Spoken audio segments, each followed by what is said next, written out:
Bonjour Anne-Marie Hubert, vous êtes directrice associée chez EY Canada. Exact.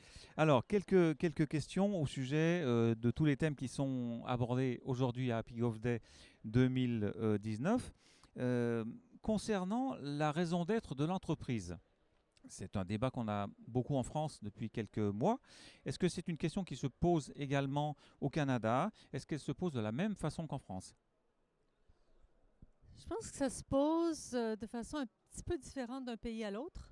Au Canada, les tribunaux avaient déjà conclu il y a quelques années que la raison d'être d'une entreprise était plus large que de faire de l'argent pour les actionnaires.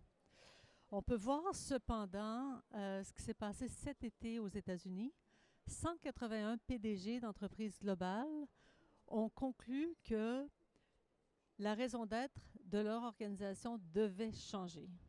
Ce n'est plus seulement la question de faire de l'argent pour les actionnaires. Ce sera impossible de faire de l'argent pour les actionnaires si on ne s'occupe pas de nos employés, si on n'innove pas pour nos clients, si on n'amène pas des services et des produits qui sont toujours pertinents pour les besoins du jour. Puis on voit la pression pour avoir des produits qui sont plus éco-friendly, qui consomment moins d'énergie, etc. Puis également, si on ne s'occupe pas de la société dans laquelle on est. Ça veut dire s'occuper de l'environnement, entre autres, mais il y a d'autres aspects à considérer. Donc, il y a une prise de conscience profonde qui est poussée beaucoup par nos jeunes. Nos jeunes ont une part importante d'influence, mais aussi par des gens comme nous, comme vous, comme moi, qui pensons à nos enfants, nos petits-enfants peut-être. Et on a un devoir de faire évoluer les choses.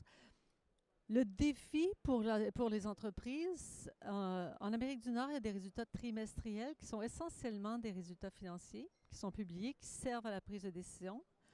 En Europe, c'est plus le semestriel, vous êtes chanceux. On doit impérativement prendre des décisions d'investissement, payer plus, payer moins, arrêter d'investir ou investir plus en fonction de ces nouveaux critères de gouvernance également. Incorporer nos clients, nos employés et la société dans laquelle on est, en plus des résultats financiers. En tant que responsable chez EY, vous êtes une très bonne observatrice de ce qui se passe dans l'économie. Est-ce que vous avez l'impression que l'économie change? Est-ce que l'économie prend un virage actuellement? Le monde de l'investissement est en train de changer.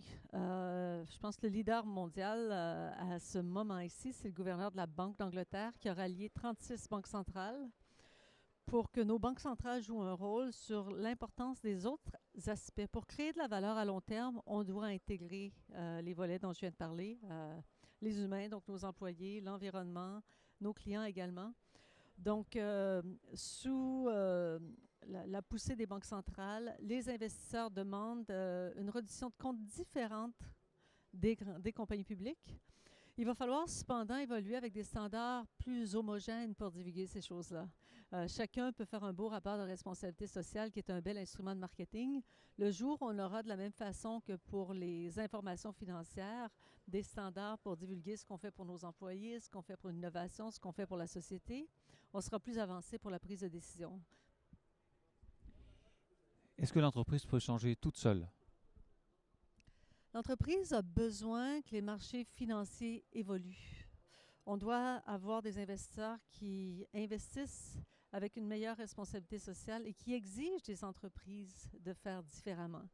Si une entreprise est trop pénalisée par ses résultats financiers court terme, plutôt qu'un focus sur le long terme, ça sera difficile pour l'entreprise qui est une société cotée d'évoluer. Donc, il est impératif que le changement se fasse par le biais des marchés financiers. Et puis dernière question, vous en tant que cabinet de conseil, vous avez un rôle à jouer, j'imagine. Lequel? Ben, nous, on contribue, dans le fond, au développement comme firme EY, on a contribué à un framework, dans le fond, qui intègre ces éléments. Et puis, à travailler avec des investisseurs et des compagnies publiques pour convenir de quelles sont les mesures d'évaluation qui devraient exister, qui sont importantes pour la création de valeur long terme au niveau des employés, de l'innovation et de l'impact sociétal. Ensuite, on doit contribuer à des standards homogènes. Et puis, idéalement, on aimerait bien donner de l'assurance, pas juste sur le financier, moins souvent sur le financier, mais sur une perspective plus large de la création de valeur long terme pour l'entreprise. Donc, qui inclurait les trois autres éléments dont j'ai parlé, nos employés, nos clients et l'impact sociétal. Merci Anne-Marie Hubert.